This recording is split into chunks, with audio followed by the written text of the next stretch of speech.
হে everyone, good evening. Last mini ব্লগেই তোমরা দেখেছো আমরা গেছিলাম কোচবিহার রাজবাড়ি। রাজবাড়িতে ঢুকেই প্রথম যে ঘরটি পাবে তাতে রয়েছে রয়্যাল ইনসিগনিয়া, রাজপ্রতীক। এই ঘরটি আগে ছিল রাজ্যাভিষেক ঘর। বর্তমানে এই ঘরটি পরিণত হয়েছে বিভিন্ন পুরনো ছবির সংগ্রহশালায়। রয়েছে জেনলজিক্যাল টেবিল অফ কোচ রুলার্স। এই ঘর থেকে বেরিয়ে আবারও ক্ষমতার প্রদর্শন, একটি শিকার করা হাতির মাথা।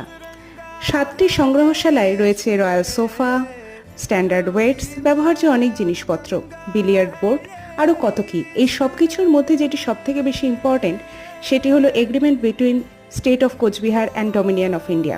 1949 28 অগস্ট এই এগ্রিমেন্ট সাইন হয় এবং 1949 12 সেপ্টেম্বর ভারতের নিয়ন্ত্রণভুক্ত হয় Cooch Behar. And this is the view from first. রাজ পরিবারের অনেক ইতিহাস আজও তালাবন্দী, তাই এই রহস্যের কড়া না নেড়ে আমরা ফিরে চললাম বাড়ির উদ্দেশ্যে।